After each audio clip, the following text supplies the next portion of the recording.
right there. There's the combine. We got some beans ready. I think I'm going to do my chores now here. And I think we're going to cut some beans. So, make sure you stay tuned to today's episode.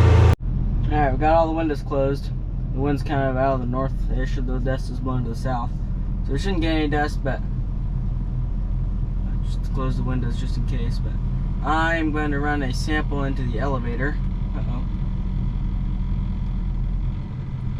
This is the one bad thing about auger headers, is they get, I don't know if you saw that, but they get bunched up, and then all of a sudden, once the auger catches the clump of beans, it'll take it all to the middle, and then it'll slug the combine if it's green, if it's all weeds. But anyway, so I am to take a load to the elevator here, so come along with me as we do that.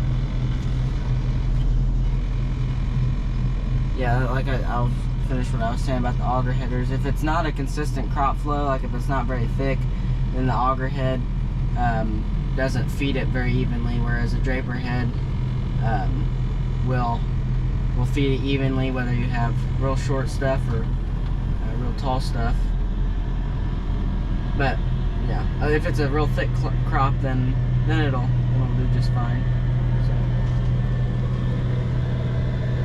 I'll stay in here for a minute till the dust settles down out there.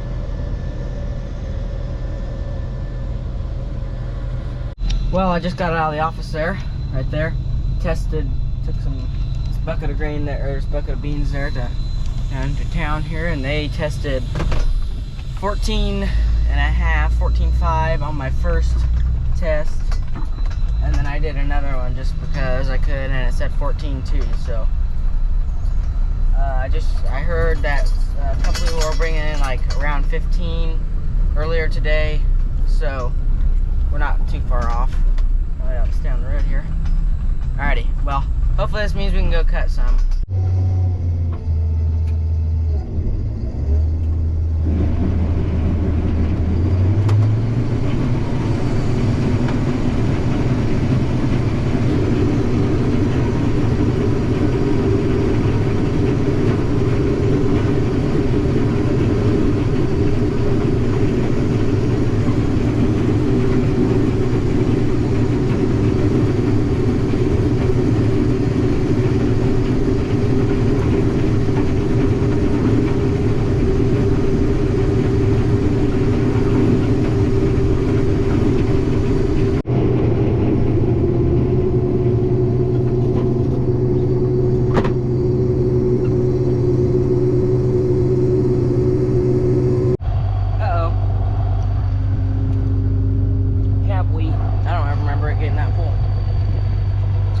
So it's 14.2, 14.5. Like I said, I think I said, and that's a 50-cent dock at the elevator. So, which is a lot. Well, not a lot, but like I said the other day, where you don't farm that many acres, we're not trying to get beans in, so we'll just leave them dry till tomorrow. It didn't rain today like it was supposed to, so it's supposed to be kind of rainy all day. But so we got the tank sort of full. We're waiting. Uncle Greg went to get the blue wagons, which we'll see what the classic blue wagons are here in a minute. So got my flag on, if you didn't see, waving away. I lost the lock washer for that bracket right there. It fell. It's down there somewhere, never to be found again. Probably someone probably in 20 years, or maybe even longer than that, 50 or 60 years from now, turn it up. I've done that with a couple parts before. I'll find like a washer and wonder who washer in the field and wonder who lost it. So anyway, yeah, here's something that most people don't like. I love soybeans. Like, usually you'll see me spit them out because that's because I have my retainers in. But no, if I don't have my retainers in, I will chew these and swallow them.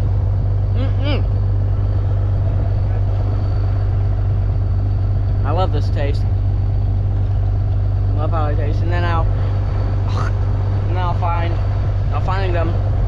teeth, like 2 hours later, I'll find another bean thing. I'll be like, oh, I'll chew on that for a bit.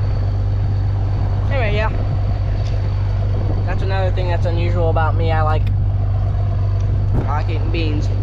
So, alright, we're waiting for Uncle Greg, like I said, come back with some wagons, so I'm gonna unload this. I guess we'll probably leave this here overnight. I'm not sure, I doubt. We'll take it back over to the hangar. Hangar's over there, if you can see. I'm on top of the cab, yeah, I think I showed you. Hangar's over there, right there, I think. So, not too much here. Probably, I think this is a 30 maybe. Not sure, maybe a 40. And then we have right where those green weeds are right there. Everything east of that, all the corn all the way down to that brick, to the 1100 over there, that brick house right there, all the way there, is ours, and this is Powell's. They have that there, that seed dealer. So, and then they own this as well, and that corn right there. So, Uncle Greg's down there. We'll unload this here in a couple seconds.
Okay, that was the combine shutting down.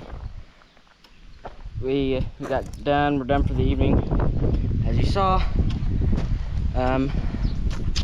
Yeah, that's the classic side screen, or the, not side screen, air screen wind down on a, they had those air screens for the 1400 series up to the 2166, I believe, is when they had that. I think the 915, I think the motor was still up by the cab. But anyway, that rear air screen, as the engine fan spins, pulls air through the radiator, but the radiator is sideways like this, and then the air, it pulls, I don't know, it pulls through the air screen, which has fans blades in it that makes it spin, and then it pulls it in through the radiator into the engine, or through the radiator. So that's what makes that spin. And then on the 2388, they did it, they still had a rear air screen, but it spun only when the separator was on. I'm not sure how it did that.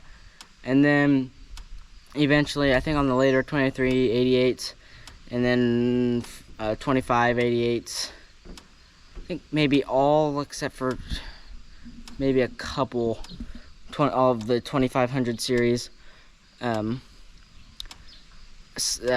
they changed to the side air screen, and it spins